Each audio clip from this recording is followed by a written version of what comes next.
Perkenalkan, nama saya Samonika, saya dari Akuntansi B 2019. Dalam mata kuliah Sistem Informasi Manajemen, saya akan membahas materi pada bab 7, yaitu mengenai pengembangan sistem. Pengembangan sistem dapat berarti menyusun suatu sistem yang baru untuk menggantikan sistem yang lama secara keseluruhan atau memperbaiki sistem yang telah ada. Lalu prinsip pengembangan sistem ada 9 diantaranya. Yang pertama, sistem yang dikembangkan adalah untuk manajemen. Yang kedua, sistem yang dikembangkan adalah investasi modal yang besar. Lalu yang ketiga, semua alternatif yang ada harus diinvestigasi. Yang keempat, investasi yang terbaik harus bernilai. Yang kelima, sistem yang dikembangkan memerlukan orang yang terdidik. Keenam, tahapan kerja dan tugas yang dilakukan dalam proses pengembangan sistem. Yang ketujuh, proses pengembangan sistem tidak harus urut. Yang kedelapan, jangan takut untuk membatalkan suatu proyek. Dan yang kesembilan yaitu dokumentasi harus ada sebagai pedoman dalam pengembangan sistem. Lalu ada alasan sistem yang lama perlu diganti atau diperbaiki. Di antaranya ketidakberesan, indikator adanya permasalahan, dan pertumbuhan organisasi. Untuk alasan ketidakberesan, yaitu ada kecurangan disengaja yang menyebabkan tidak amannya harta kekayaan perusahaan dan kebenaran dari data yang menjadi kurang terjamin. Lalu tidak efisiennya operasi dan tidak ditaatinya kebijaksanaan manajemen yang telah ditetapkan. Untuk alasan indikator adanya permasalahan, yaitu keluhan dari langganan, pengiriman barang yang sering tertunda, pembayaran gaji yang terlambat, dan isi laporan yang salah, waktu kerja yang berlebihan, dan lain-lain lagi. Untuk alasan pertumbuhan organisasi diantaranya adalah kebutuhan informasi yang semakin luas, volume pengolahan data yang semakin meningkat, dan perubahan prinsip akuntansi yang baru. Tahap-tahap dalam penerapan sistem suatu organisasi ada 4, yaitu tahap perencanaan, tahap analisis, tahap perancangan, dan tahap implementasi atau penerapannya. Pendekatan sistem, yaitu serangkaian tahapan-tahapan pemecahan masalah yang setiap langkah dipahami dan menghasilkan sebuah solusi alternatif yang dipertimbangkan dan solusi yang dipilih dapat diterapkan. Lalu tahap dan langkah pendekatan sistem ada 3 tahap. Untuk tahap pertama ada upaya persiapan, tahap kedua upaya definisi, dan tahap ketiga ada upaya solusi.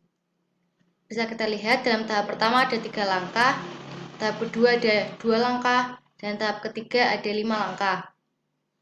Untuk upaya persiapan, langkah pertamanya melihat perusahaan sebagai suatu sistem, langkah kedua mengenal sistem lingkungan, dan langkah ketiga mengidentifikasikan subsistem-sistem perusahaan. Kemudian untuk tahap kedua yaitu upaya definisi, ada langkahnya yaitu melanjutkan dari tingkat sistem ke tingkat subsistem, menganalisis bagian-bagian sistem dalam suatu urutan-urutan tertentu. Dan yang terakhir tahap ketiga ada upaya solusi, yaitu langkahnya mengidentifikasi solusi-solusi alternatif, mengevaluasi solusi-solusi alternatif, memilih solusi yang terbaik, mengimplementasikan solusi, dan menindaklanjuti untuk memastikan bahwa solusi tersebut sudah efektif. Lalu yang kemudian ada prototyping. Prototip adalah satu versi dari sebuah sistem potensial yang memberikan ide bagi para pengembang dan calon pengguna. Nah, lalu dalam proses pembuatan prototipe ini disebut dengan prototyping. Jenis-jenis prototyping ada 4, yaitu visibility prototyping, requirement prototyping, design prototyping, dan implementation prototyping. Kemudian langkah pengembangan prototipe dalam pembuatan suatu prototipe persyaratan, yaitu mengidentifikasi kebutuhan pengguna, membuat satu prototipe, menentukan apakah prototipe dapat diterima, membuat kode sistem baru, menguji sistem baru itu, menentukan apakah sistem baru itu dapat diterima, dan membuat sistem baru menjadi suatu sistem produksi. Daya tarik prototipe ada di antaranya yaitu membaiknya komunikasi antara pengembang dan pengguna. Pengembangan dapat melakukan pekerjaan yang lebih baik dalam menentukan kebutuhan pengguna. Pengembang dan pengguna menghabiskan waktu dan usaha yang lebih sedikit dalam mengembangkan sistem. Implementasi menjadi jauh lebih mudah karena pengguna tahu apa yang akan dihadapannya. Dan untuk potensi kesulitan dari prototipe itu sendiri, yaitu terburu-buru dalam menyerahkan prototipe yang dapat menyebabkan diambilnya jalan pintas dalam definisi masalah, evaluasi alternatif, dan dokumentasi. Jalan alternatif ini akan menciptakan usaha-usaha yang cepat dan kotor. Dan yang kedua, prototipe evolusioner bisa jadi tidak terlalu efisien. Antar muka komputer manusia yang diberikan oleh beberapa alat prototyping tertentu kemungkinan tidak mencerminkan teknik-teknik desain yang baik.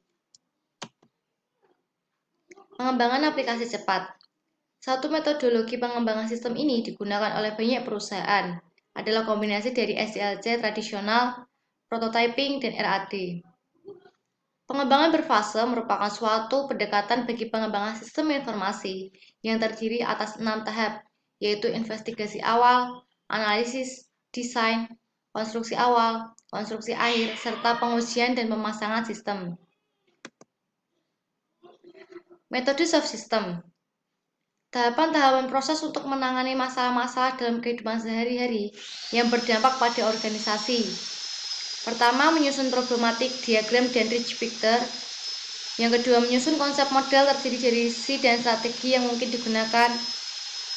Yang ketiga, membandingkan antara masalah tahap 2 dengan tahap 3. Keempat, diskusi untuk menghasilkan suatu SI dan strategi yang sesuai dengan kultur yang ada. Yang kelima, yaitu menyusun proposal. SI yang dimaksud di sini yaitu sistem informasi. Metode Joint Application Development atau JAD merupakan suatu kerjasama yang terstruktur antara pemakai sistem informasi, manajer, dan ahli sistem informasi untuk menentukan dan menjabarkan permintaan pemakai, teknik yang dibutuhkan, dan unsur rancangan eksternal. Penyebab kegagalan dari pengembangan sistem itu sendiri ada beberapa penyebabnya, di antaranya kurangnya penyesuaian pengembangan, adanya kerusakan dan kesalahan rancangan, implementasi yang dilaksanakan dengan kurang baik. Lalu ada keterlibatan user dalam pengembangan sistem. Menurut demo modern, alasan pentingnya keterlibatan user dalam perancangan dan pengembangan sistem informasi yaitu karena kebutuhan user, meningkatkan alat demokrasi, pengetahuan akan kondisi lokal, dan keengganan untuk berubah. Nah, ini sumber yang saya dapat. Sekian presentasi dari saya mengenai bab 7. Apabila ada salah kata, saya mohon maaf. Terima kasih.